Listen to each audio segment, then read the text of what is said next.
Friends, मेरा नाम बुलबुल है और आज मैं आपको कुछ ऐसी चीज़ के बारे में बताने वाली हूँ जो आपके लिए बहुत यूज़फुल होने वाली है। बिलीव मी, आपको आपकी ज़िंदगी सफल करने वाली है एक्चुअल में। तो आज मैं आपको बताने वाली हूँ कि कैसे आप कुछ चीज़ें अपने फेस पर यूज़ करते हो ताकि जो आप अपनी रेगुलर प्रॉब्लम्स को फेस कर रहे हो उससे डील करने के लिए, लेकिन आपको कुछ इम्पैक्ट नहीं आता और उस पे अब आपको इम्पैक्ट कैसे आ सकता है। तो आगे बढ़ने से पहले मेरी वीडियो को लाइक कर दो, सब्सक्राइब कर दो ताकि मैं आपको रेगुलर अपडेट्स दे पाऊँ अपनी जो भी इंफॉर्मेशन होगी। और बिलीव मी गाइस, मैं आपको सिर्फ वही इंफॉर्मेशन दूंगी जो एक लाइव एग्जांपल के ऊपर बेस होगी। फॉर एग्जांपल, अगर कोई चीज़ मैंने खुद अपनी ऊपर पर्सनली यूज़ की होगी तभी मैं आपको वो इन्फॉर्मेशन दूंगी, वरना मैं आपको कभी वो इन्फॉर्मेशन नहीं दूंगी जो वैल्यूएबल नहीं होगी या जेन्युइन नहीं होगी। आगे बढ़ते हैं। तो आज मैं आपको बताने वाली हूँ फेशियल हेयर्स के बारे में। यहाँ पर बहुत सारी लड़कियाँ ऐसी हैं जो फेशियल हेयर्स को लेके बहुत परेशान रहती हैं, मतलब वो कुछ भी यूज़ करती है तो उनको इफ़ेक्ट नहीं पड़ता। लेकिन आज मैं आपको जो बता रही हूँ उससे आपको 100% इम्पैक्ट पड़ने वाला है। तो गाइस, सबसे पहले आप जब भी अपने फेस पर वैक्स कराते हो, आपको इतने एरिया में वैक्स कभी नहीं करवाना। आप ध्यान रखना, आपको इतने एरिया में वैक्स कभी नहीं कराना, क्योंकि एक बार आपने अगर वैक्स करवा दिया तो इसका मतलब आपके हेयर्स यहाँ भी आने शुरू हो जाएंगे, जो नॉर्मली कभी नहीं होते। यहाँ आपके ब्लैकेट्स होते हैं, आपके हेयर्स नहीं होते। अगर किसी के यहाँ पे हेयर्स होते हैं तो उसको निकालना बहुत ईजी होता है, वो भी मैं आपको ज़रूर बताऊंगी। अब सबसे पहले, आप जब भी वैक्स करवाते हैं, आप लोग को प्रॉब्लम रहती है, फेशियल तो आप करवा लेते हैं, आप क्या कहते हैं, ब्लीच भी करवाते हैं, लेकिन आपको फ़र्क नहीं पड़ता, आपके फेशियल हेयर्स फिर घूम कर वापस आते हैं। तो आज मैं आपको जो बताने वाली हूँ उससे आपको 100% इम्पैक्ट होने वाला है। आपके फेशियल हेयर्स धीरे धीरे बहुत कम होने वाले हैं, बहुत ना के बराबर विजिबल होने वाले हैं। सबसे पहले, जब आप यहाँ अपने वैक्स करवा के आते हैं, ध्यान रखिए, आप जब भी वैक्स करवा के आते हो आप इतने पोर्शन में वैक्स करवाओगे, ठीक है जी।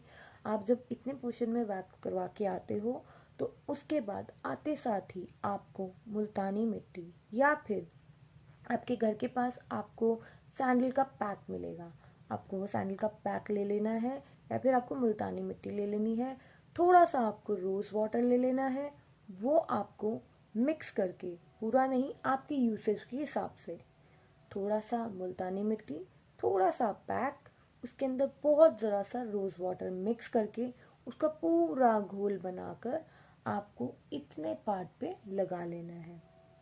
आप समझ गए होंगे कि आपको उतना ही क्वांटिटी लेना है जो आपके यूसेज के हिसाब से होगा। वो लेने के बाद आपको अपने जितने एरिया में आप वैक्स करवा के आए हो आते साथ ही यूज़ करना है। क्यों करना है अब मैं आपको वो बताती हूँ। जब आप फेशियल हेयर्स का वैक्स करवा के आते हो तो आपके पोर्स जो हैं वो खुल जाते हैं उस टाइम पर, क्योंकि जब आपको बहुत बार फील होता होगा कि एकदम गरम गरम सा फील हुआ है यहाँ पर इतने एरिया में, वो इसलिए क्योंकि वो आपके पोर्स उस टाइम खुल जाते हैं। जब आपके पोर्स उस टाइम पे खुल जाते हैं और उसी टाइम आते ही जब आप वैक्स के ऊपर वो फेस पैक लगाते हैं तो आपके पोर्स जो होते हैं बंद होने शुरू हो जाते हैं, और वो पोर्स बंद हो जाने की वजह से आपकी जो फेशियल हेयर्स होते हैं वो कम होने शुरू हो जाते हैं, जिससे कि आपका जो ग्रोथ रेट होगा वो धीरे धीरे कम हो जाएगा।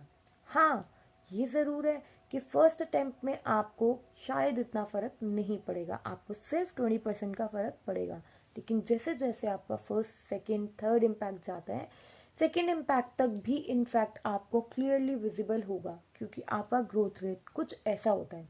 अगर आपका वीकली ग्रोथ रेट है कि एवरी वीक आपका जो हेयर्स का है प्रॉब्लम वो हो रहा है, तो आपका वो फर्स्ट अटेम्प्ट के बाद बहुत स्लो, बहुत कम, 2-3 दिन शायद एक्सीड करेगा।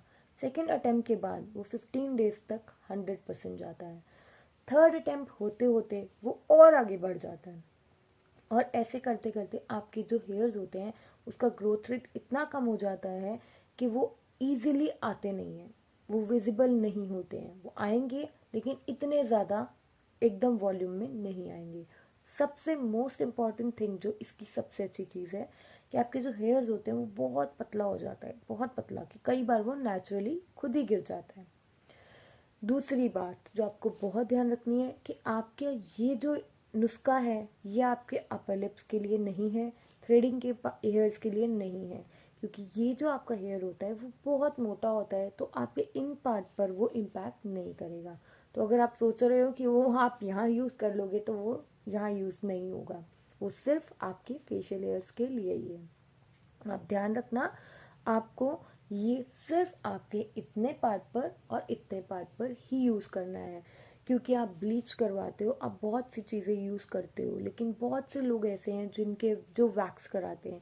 तो आप जब भी वैक्स कराते हो इमीडिएटली आपको आकर वो पैक बनाकर अपने फेस पर लगाना है, और आपको तब तक छोड़ देना है जब तक कि वो पूरा अच्छे से सूख ना जाए, क्योंकि जब वो सूख जाएगा तो आपको बहुत बहुत बहुत टाइट फील होगा, आपको खुद लगेगा कि हाँ आपकी स्किन बहुत टाइट हो गई है।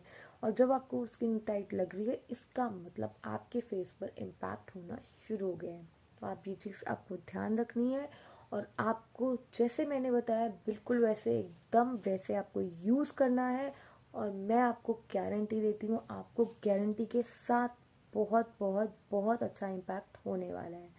तो मेरी आगे की वीडियोस के लिए सब्सक्राइब ज़रूर कीजिए, क्योंकि मैं आपको आगे वाली वीडियोस में बहुत सी ऐसी चीज़ें जैसे कि pigmentation problem, scars problem, spots problem, जो गर्ल्स को फेशियल मतलब फेस पर, नॉट इवन गर्ल्स, हर बंदे को बहुत प्रॉब्लम होती है। पिगमेंटेशन इतना कॉमन प्रॉब्लम है जो हर किसी बंदे को 90% बंदे को रहता ही रहता है। तो आप उसको कैसे डील कर सकते हो, डील इनफैक्ट आपको 100% गारंटी पे मैं आपको कुछ ऐसे प्रोडक्ट बताऊंगी जिससे आपको 100% इम्पैक्ट पड़ने वाला है, और आपको एक हफ्ते में विजिबल रिजल्ट दिखने वाले हैं। तो मेरी वीडियो को ज़रूर सब्सक्राइब करें। नेक्स्ट वीडियो के लिए stay updated. Thank you so much, have a good day.